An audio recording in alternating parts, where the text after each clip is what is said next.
You're listening to That Home Loan Hub. I'm Zibuni Salimova, here to make home loans and property investing simple, smart and stress-free. Let's get you closer to your property dreams. If you're looking to buy an investment property and you have no idea where to start, this is the episode for you. I've got James in the house and we're going to talk about what documents do I need to apply for an investment property purchase. All right. Okay, you're asking me? Yes, Okay. James, I'm an investor. Well, okay. To be. Firstly, I'd just like to say it's a pretty good time to be being an investor, I think. Really? Why is that? Well, I just feel like especially if you're in the Wellington region, prices are 35% off their peak of 2 or 3 years ago. Interest rates are pretty low. I mean, the Wellington region's not going to stay down and out forever. Do you know what I mean? So it's, I'm not saying go out and buy an investment property, but it'd be a good time to be looking. But yes, in terms of documents that you would need, I think you've just got to look at when you did your previous home, you're going to need all the same stuff.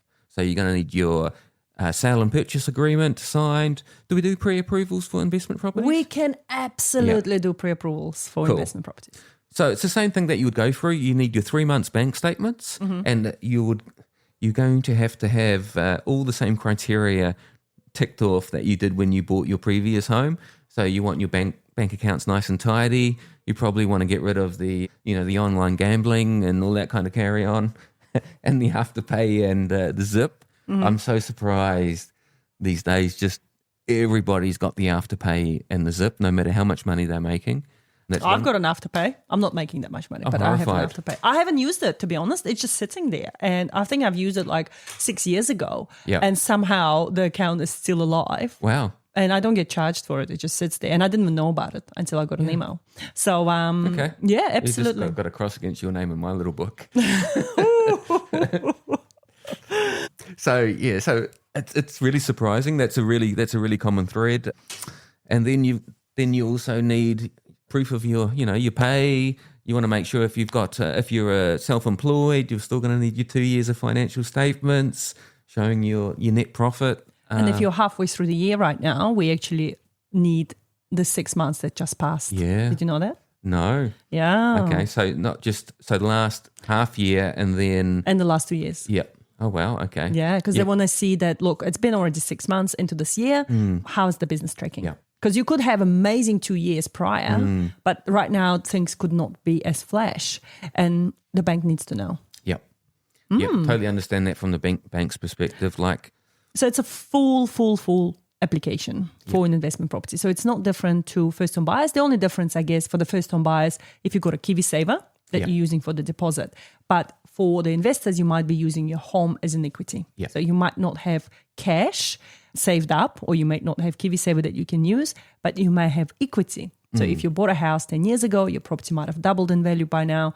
So you actually have 500K worth of equity that we can use. And there would be quite a lot of people in that scenario right now. If you think people from your age to my age that got in on the property thing, 10 plus years ago, you've got properties that have tripled in value pretty much. So you've got a lot of equity. And, I do see a lot of people in the retired age who actually have that did the rentals. I know you don't get an awesome yield out of them in terms of the income that you make, but the capital gain over the long term is quite phenomenal. So it can be a bit of a retirement plan as well in terms of, I think you want to have a bit of a broad range of investments rather than just property. But yeah, so there's not too much out. I mean, there's not too much extra that you need.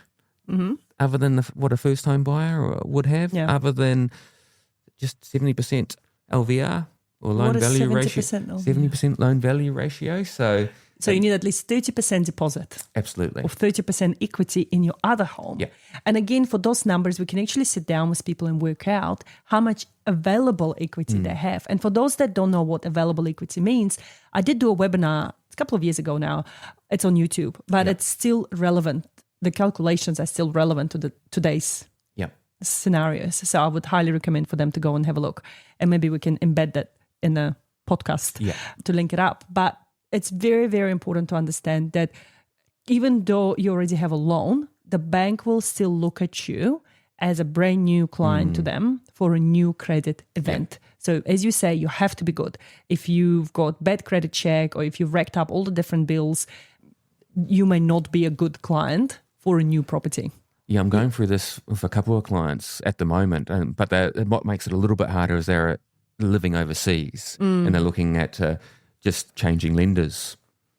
So they're having to go through the whole process. And one of the things that they've also had to do is, even though they've had this investment property for 10 plus years in Auckland, they need an income rental appraisal. Yeah. Which has been provided by, I think, the property manager.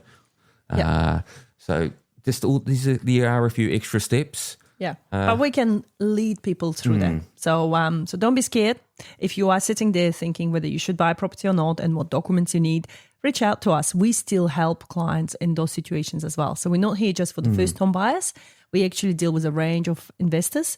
And to be honest, the bigger your portfolio gets, the more you need us on your side as a trusted advisor that will help you grow your portfolio and not just be like, okay, bank, you can look after them now. No, because the bank stuff always change. Yeah. Like I've got clients that I've been dealing with for the last 7 years, and over the time I've seen them go from first home to now 10th property. Yeah. And they're still with me. We're still working through different plans for them, which is really, really cool. It must be hard for them though, if they, we're in the business, right? And then, but they must see a lot of changes over that period. Their expectations of what they thought would get across the line. We've always got these changing guidelines from the lenders. So that's our job, to make sure that our clients are prepared for those changes and that they're fully aware, so that when we do make these applications, they're not getting any shocks. Yeah, absolutely. Awesome, James. Thank you so much for your time. And if you guys have any questions or topics you want us to cover, do reach out to us. We're here for you. Until next time. And that's a wrap on That Home Loan Hub. Don't forget to hit subscribe and join me next time for more property tips and tricks. Your next smart move starts here.